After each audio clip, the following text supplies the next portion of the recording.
Hey folks, it's your buddy Mike Messier. Unfortunately, the world of pro wrestling has lost another legend. Bushwhacker Butch Miller has passed away at the age of 78. As the information was released by his longtime tag team partner, Luke Williams. And some of you might remember, if you're old school like myself, Butch Miller and Luke Williams were originally the Sheepherders. They were also joined in that venture eventually by Lord Jonathan Boyd. And I never knew this until tonight. I just read on the Bushwhackers Wikipedia page. Apparently, the flag bearer, Rip Morgan, was the nephew of Butch Miller. So I didn't know that until tonight.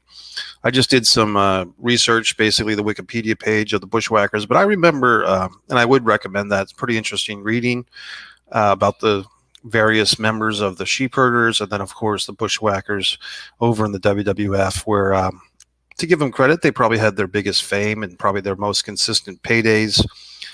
They were there from 1988 through 1996, and they'd return on occasion to the WWF. They were veterans at that point. They'd probably do more of comedic type of matches and scenarios. They worked with a guy named Jameson, if you remember him. He's actually Jameson I met once. I met all three of them at different points, Jameson and the Bushwhackers, Luke and Butch. But I just want to share some memories. Like I said, do you remember this? If you can look it up, I don't know if there's a full match online, but the Fantastics and the Sheepherders had these barbed wire bloodbaths in the Mid-South area, the UWF, kind of right when the Mid-South was becoming the UWF, probably shortly after that change, when they had these and these barbed wire matches were brutal. I think they even, the way that I remember, they took the ropes out of the ring and put up like this wood and barbed wire cage, and there was maybe 5 or 10 minutes of one of these matches on the weekly syndicated show, and even that was bloody. Later on, I think it was late. I guess it was late 1987. The Sheepherders at that point, Luke and Butch, defeated another favorite tag team of mine from that era, Tim Horner and Brad Armstrong, the Lightning Express. Defeated them. And then I think famously after they won that title, they were doing an interview with Missy Hyatt, and I think they licked her face, which was very funny. So even when the Bushwhackers were the Sheepherders, and even though they were rough and tough rule breakers and hated villains, they still had a sense of humor, which was kind of fun because a lot of teams or a lot of heels back then didn't really have humor, but certain people like Terry Funk or Jim Cornette or the Sheepherders, they had some humor even though they were villains. But yeah, just I'll tell you about the time that I met these guys. I was a young guy. I had, unfortunately, this was a summertime day. I had just gone to a funeral earlier in that day, which was a sad story. But me and my friend Colin took a ride to this place called the Secret Cove, which was this place in Virginia where they had wrestling matches. They had, I believe it was Maryland Championship Wrestling would come in. I think that was the group.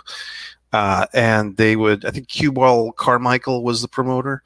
And I just went up there and I kind of talked my way into getting, saying that I wanted to be potentially a manager for this group, a heel manager or a ring announcer or something. They actually let me in the back, and I got to meet the Bushwhackers, and they were just really nice guys. Luke and Butch were just really friendly. I do remember that Butch was kind of the spokesman of the two. And as I was saying to my friend earlier, Butch, no disregard or disrespect to Luke Williams, but Butch Miller always kind of felt like the hawk of the Sheepherders or the Bushwhackers. Like when you thought of, the Bushwhackers, I tended to gravitate to think of Butch first. He just was a little more animated and maybe shorter. And I think was it the 1989 Royal Rumble where Butch comes in doing the Bushwhacker walk. He gets into the ring and then he kind of immediately gets thrown over the top rope. Who threw him over the top rope? Was that the One Man Gang or Akeem or somebody? But there's just a really hilarious moment where he's bushwhacking in. He gets sailed over the top rope, and then he just bushwhacks out. I mean, it's bringing a smile to my face. And look, you know me, I'm not the guy who likes comedic wrestling. The deplorable comedic wrestling we've seen in the last 10 or 15 years with I don't even want to mention these people or their antics, but some of the people in the last 5 or 10 years of wrestling's kind of died down a bit with some of the things we've learned about some of those comedic people. But my point is, the Sheepherders were not like that. The Bushwhackers, comedic but not deplorable. In other words, good guys. So yeah, it's interesting. It's a time of transition. Obviously, earlier today I watched the whole Vince McMahon interview about the WWE kind of being acquired by Endeavor. Interesting. Tonight I'm going to take a WWE free night. I'm going to watch the NCAA final championship game, and I'm going to watch some Sheepherders. I just found on YouTube the Sheepherders' first match in the United States. I didn't realize these guys started wrestling, I believe it says in 1966. Once again, credit to whoever contributed to their Wikipedia page. It says Luke and Butch started wrestling as the Kiwis for NWA New Zealand in 1966. So that's quite a career. I mean, it's just amazing.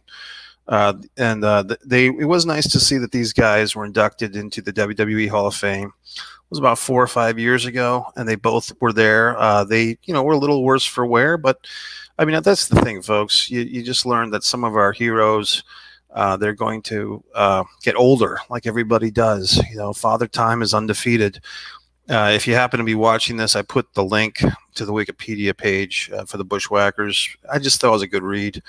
But if you're wondering, hey, Mike, what matches should we look up of the Sheepherders or the Bushwhackers? I'd probably say if you can find that tag team title match, the Lightning Express, Brad Armstrong and Tim Horner, sometime around October, November 1987 against the Sheepherders, look for that. I'd be curious if there's any full matches of the barbed wire blood matches between the Sheepherders and the Fantastics. That would be amazing to find that. The Bushwhackers over in the WWF as the Bushwhackers, I'd say they probably had some good stuff. I would say them against the Rougeaus. I want to say WrestleMania 5. That was a good match. And I'd like to see if there's any other matches with Tully and Arn, Tully Blanchard and Arn Anderson, because apparently they actually defeated Tully and Arn many times on the house show circuit. So I'm sure there's some type of old school WWF Philadelphia Spectrum or Madison Square Garden tape of that. So yeah, it's just it's another sad day. The Sheepherders were also in the 1986 and 1988 Crockett Cups. They did quite well, I think, in both of those cups. They won matches. I believe it says they defeated the Guerreros, Hector and Chavo Guerrero, and then the Rock and Roll Express. They defeated them in 1986's Crockett Cup, and then I think in '88 they also got pretty far in there too. So whether it's the Sheepherders or whether it was the Bushwhackers, Butch Miller, Luke Williams had a great run. Like I said, the one time that I got to meet these two guys, they were very nice. And it's just, another sad story, but it makes you appreciate life for what it is and try to get the most out of it and, be whacking for the Bushwhackers. Mike Messier, One Pro Wrestling Fan.